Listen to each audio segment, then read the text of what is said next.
Job chapter 35. Then Elihu continued and said, Do you think this is according to justice? Do you say, My righteousness is more than God's? For you say, What advantage will it be to you? What profit will I have more than if I had sinned? I will answer you, and your friends with you. Look at the heavens and see, and behold the clouds, they are higher than you. If you have sinned, what do you accomplish against him? And if your transgressions are many, what do you do to him? If you are righteous, what do you give to him? Or what does he receive from your hand? Your wickedness is for a man like yourself, and your righteousness is for a son of man. Because of the multitude of oppressions they cry out. They cry out for help because of the arm of the mighty. But no one says, Where is God my Maker, who gives song in the night, who teaches us more than the beasts of the earth, and makes us wiser than the birds of the heavens? There they cry out, but he does not answer because the pride of evil men. Surely God will not listen to an empty cry, nor will the Almighty regard it. How much less when you say you do not behold him? The case is before him, and you must wait for him. And now, because he has not visited in his anger, nor has he acknowledged transgression well, so Job opens his mouth emptily. He multiplies words without knowledge. Job chapter 36. Then Elihu continued and said, Wait for me a little, and I will show you that there is yet more to be said in God's behalf. I will fetch my knowledge from afar, and I will ascribe righteousness to my Maker. For truly my words are not false. One who is perfect in knowledge is with you. Behold, God is mighty, but does not despise any. He is mighty in strength of understanding. He does not keep the wicked alive, but gives justice to the afflicted. He does not withdraw his eyes from the righteous, but with kings on the throne he has seated them forever, and they are exalted. And if they are bound in fetters, and are caught in the cords of affliction, then he declares to them their work and their transgressions, and they have magnified themselves. He opens their ear to instruction, and commands that they return from evil. If they hear and serve him, they will end their days in prosperity, and their years in pleasures. But if they do not hear, they shall perish by the sword, and they will die without knowledge. But the godless in heart lay up anger. They do not cry for help when he binds them. They die in youth, and their life perishes among the cult prostitutes. He delivers the afflicted in their affliction, and opens their ear in time of oppression. Then indeed he enticed you from the mouth of distress. Instead of it, a broad place with no constraint, and that which was set on your table was full of fatness. But you are full of judgment on the wicked. Judgment and justice take hold of you.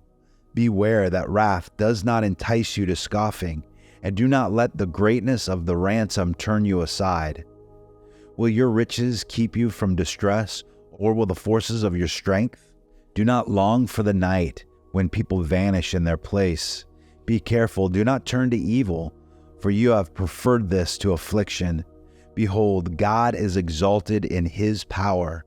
Who is a teacher like him? Who has appointed him his way? And who has said, You have done wrong? Remember that you should exalt his work, of which men have sung. All men have seen it. Man beholds from afar.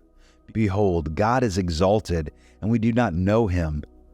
The number of his years is unsearchable, for he draws up the drops of water. They distill rain from the mist, which the clouds pour down. They drip upon man abundantly.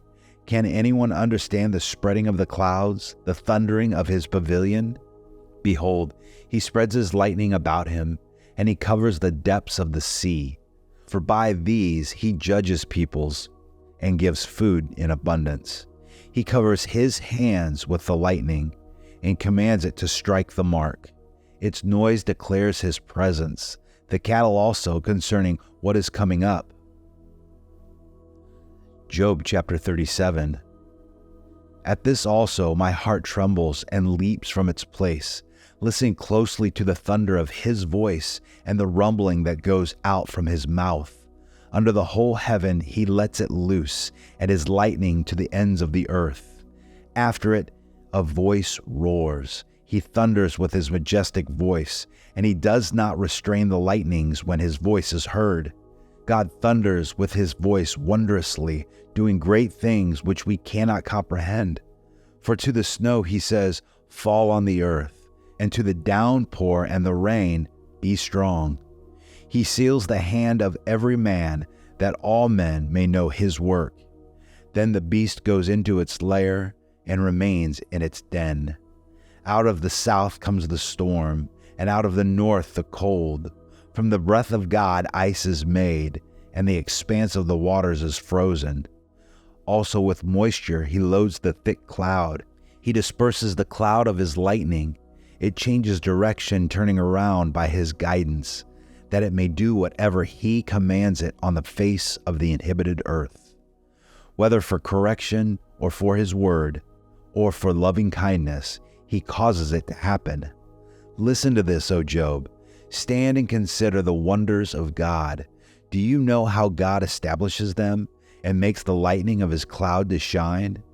Do you know about the layers of the thick clouds, the wonders of the one perfect in knowledge? You whose garments are hot when the land is still because of the south wind?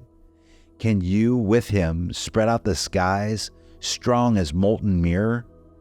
Teach us what we shall say to him. We cannot arrange our case because of darkness. Shall it be told him that I would speak? Or should a man say that he would be swallowed up? Now men do not see the light which is bright in the skies, but the wind has passed and cleared them. Out of the north comes golden splendor. Around God is awesome majesty. The Almighty, we cannot find him.